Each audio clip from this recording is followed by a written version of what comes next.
People are buying houses in 2026, earning good money, and somehow feeling broke anyway.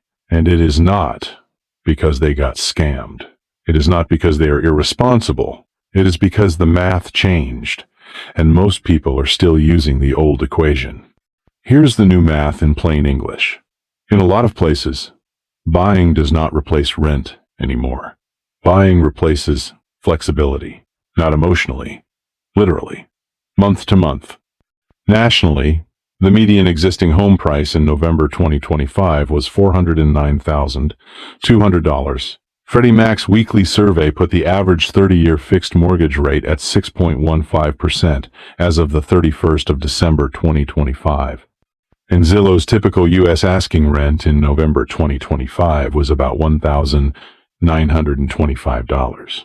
Those three numbers explain why so many people feel squeezed, even when they did everything right.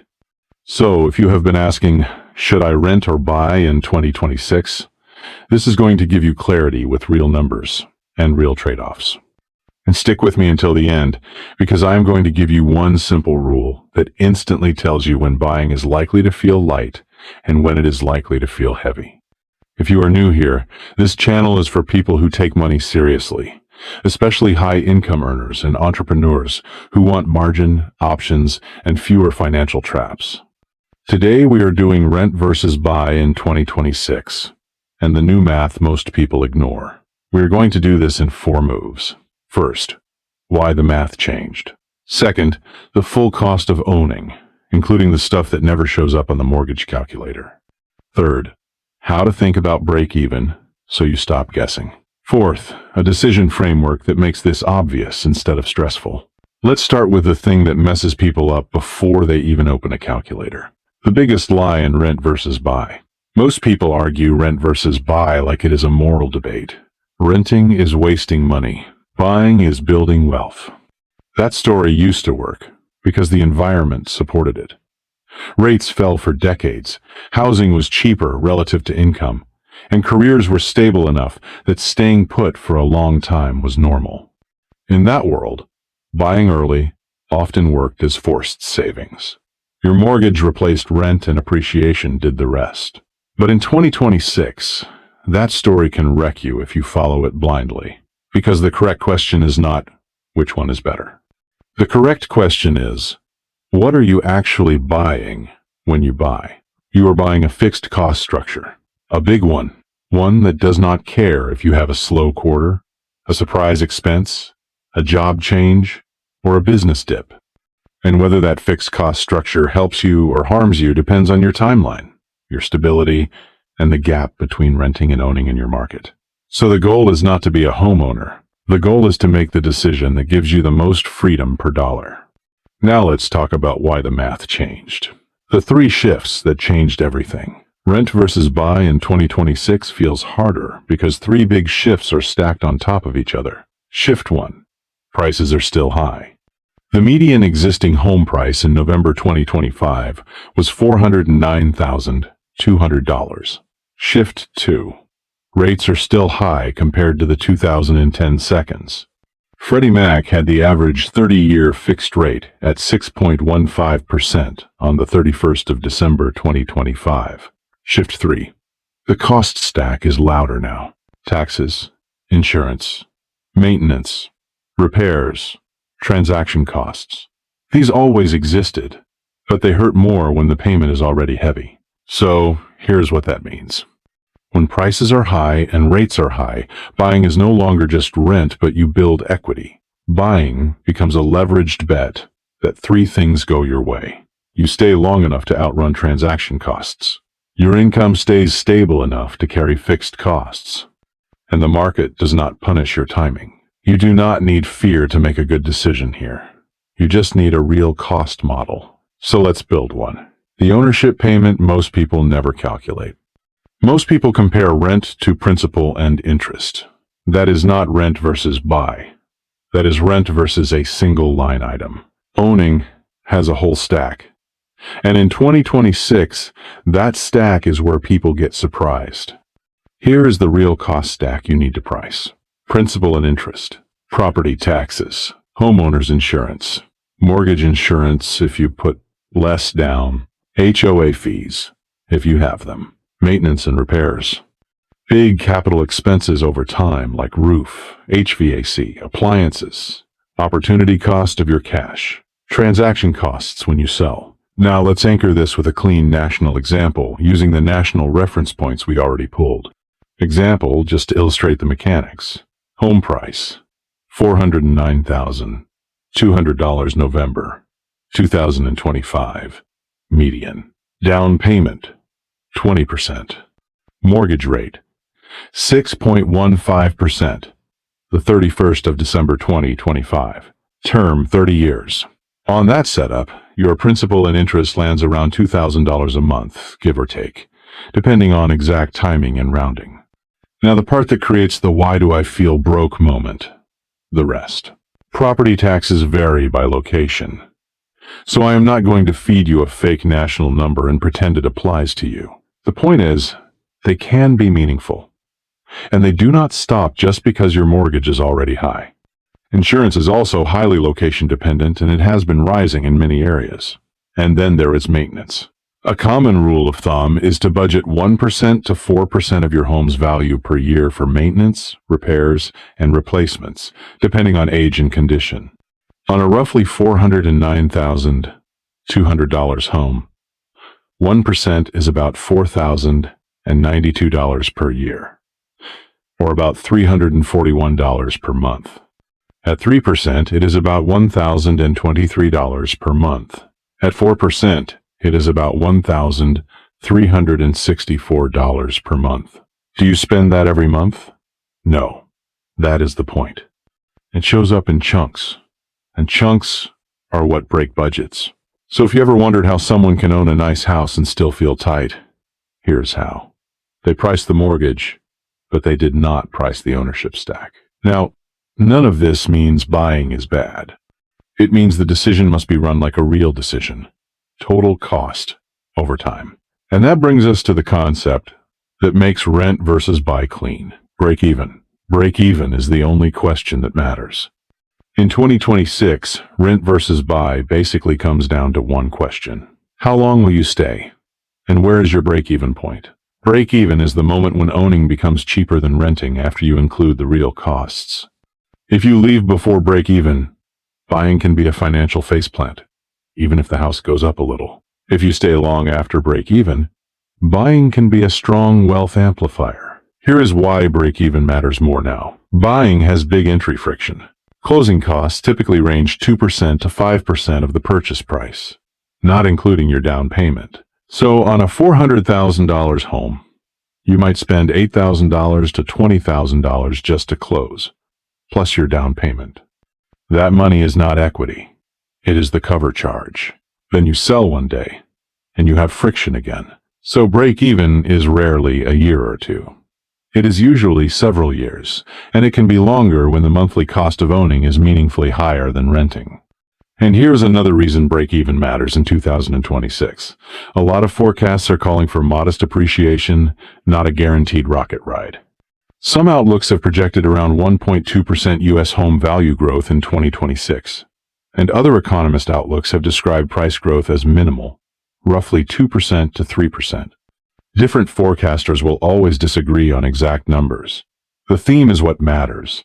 Moderate growth expectations mean you should not build your plan around appreciation saving you. So you win rent versus buy in 2026 by doing something unsexy. You price reality, then you choose. Now let me give you a simple way to run this decision without turning your life into a spreadsheet project. The simple rent versus buy calculator you can do fast. You do not need a PhD to get clarity here. You need 6 numbers and honesty about your timeline. Step 1. Calculate your true monthly cost of owning. That is, principal and interest plus taxes plus insurance plus HOA if any plus mortgage insurance if any plus a maintenance reserve. If you want a clean maintenance estimate, use the 1% to 4% rule based on the home's condition and age. Step 2. Compare it to rent for the same lifestyle. Not the cheapest rental you can tolerate. The rental you would actually choose if you did not buy. For context, the typical U.S. asking rent in November 2025 was about $1,200 $925. Your market might be way higher or lower, but that gives you a national reference point. Step 3. Measure the gap. Owning minus renting. If owning is $300 more, that is one conversation. If owning is $900 more, that is a different life. Step 4. Price the cash you lock up. Down payment plus closing costs. Remember, closing costs commonly land around 2% to 5% of purchase price. Step 5. Set the timeline. This is the part people lie about. If you might move in 2 to 4 years, buying is not just buying. It is a short-term trade with big friction. If you know you will stay 7 to 10 years, buying has time to work. Step 6. Ask what has to be true for buying to win. Buying tends to win when you stay long enough. Rent rises faster than expected. Ownership costs stay stable, and you do not get hit with ugly surprises. Renting tends to win when you move sooner than expected. The cost stack rises faster than expected. Appreciation stays modest, and you actually invest the difference instead of spending it. And this is the real reason people lose money on housing. The calculator was not wrong. Their timeline changed. So the number one variable is stability. Location stability, income stability, lifestyle stability. Now let's talk about the viral part of this topic. The part everyone recognizes, but few people say out loud. Sometimes buying makes you feel broke even when you can technically afford it. Here is why. The broke feeling is not about income. It is about fixed costs. The broke feeling shows up when fixed costs eat your margin. You can be a high earner and still feel trapped if your monthly obligations require constant performance.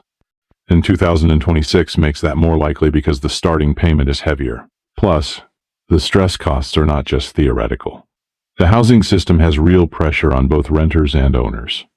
On the renter side, about half of renter households have been cost-burdened in recent housing reports, meaning they spent more than 30% of income on rent and utilities. So this is not a renters are fine story or a homeowners are fine story. This is a margin story.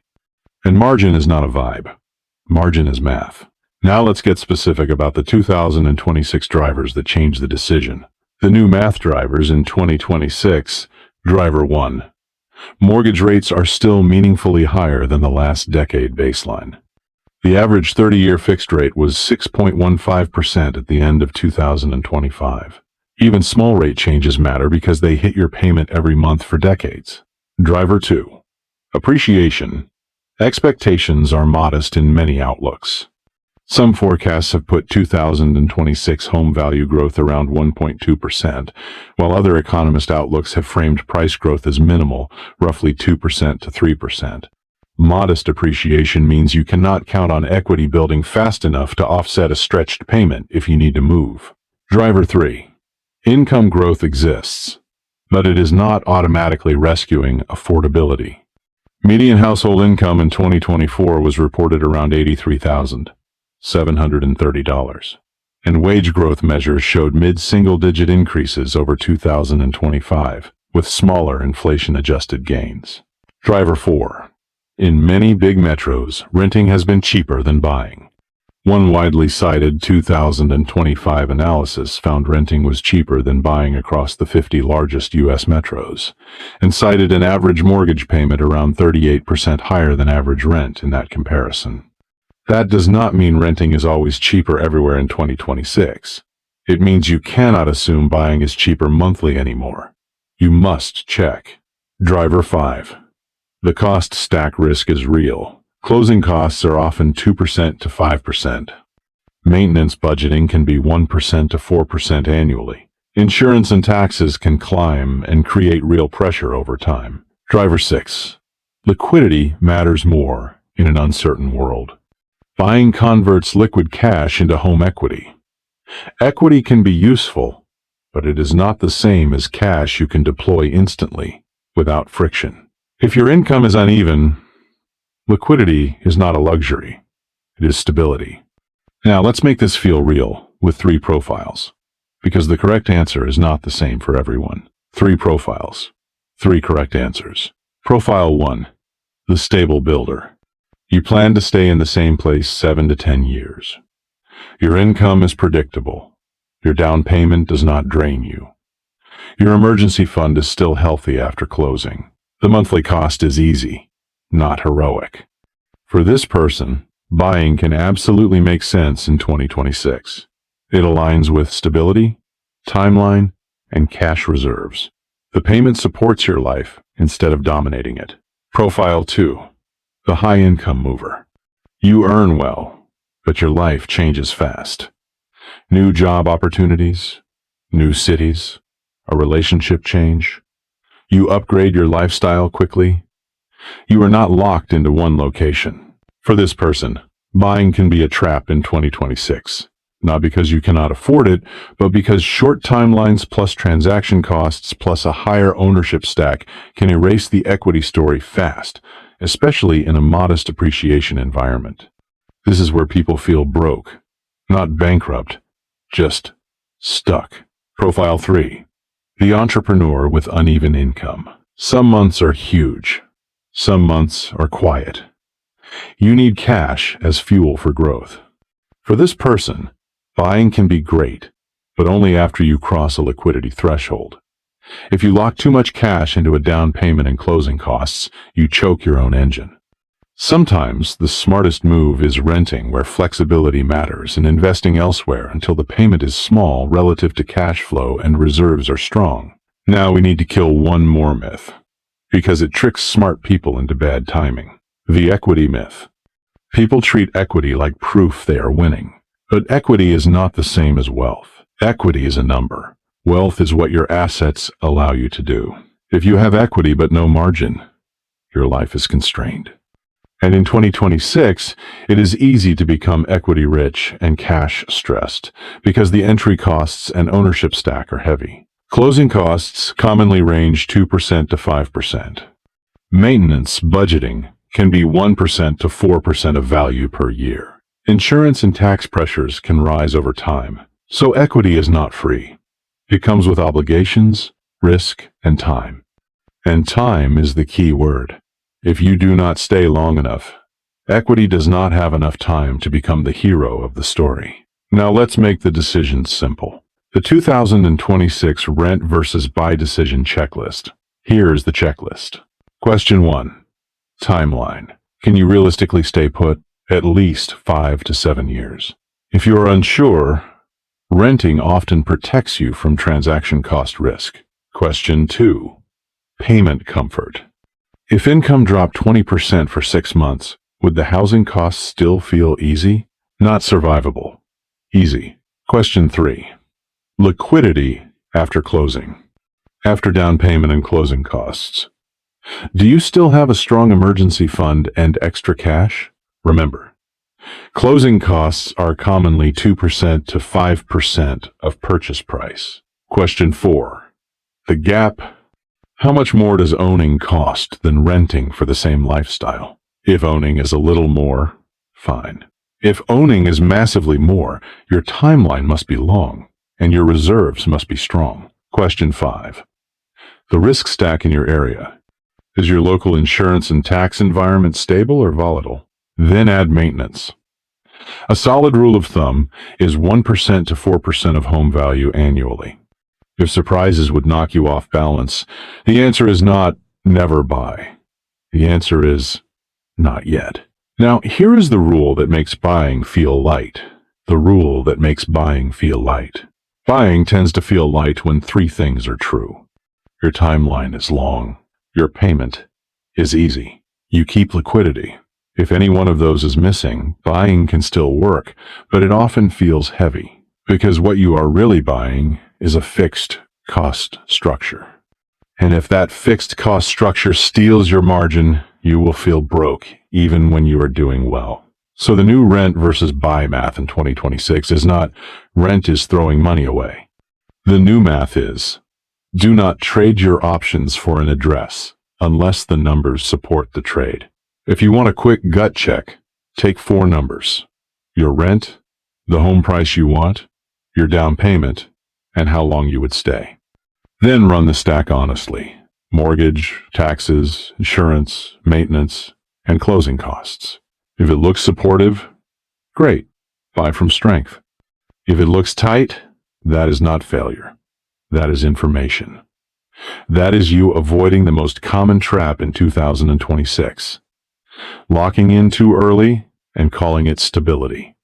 If you want, tell me your city and those four numbers and I will outline the main break-even factors to watch.